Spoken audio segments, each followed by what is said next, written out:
সি মৰা সাপটো আৰি দিব লাগেনে?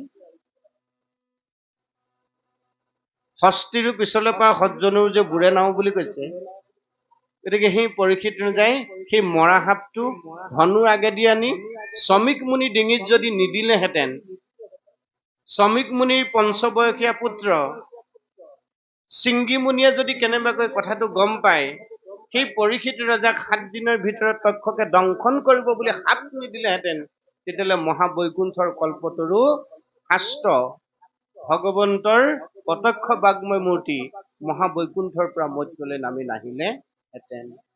তাৰ কাৰণে আমি জয়ে জয়ে কাক ধন্যবাদ দিব লাগে? পৰীক্ষিতক, শ্ৰমিক মুনিক, তাৰো আগত দিব লাগে 5 বছৰীয়া শ্ৰমিক মুনিৰ পুত্ৰ শিশু চিংগিক। পৰীক্ষিত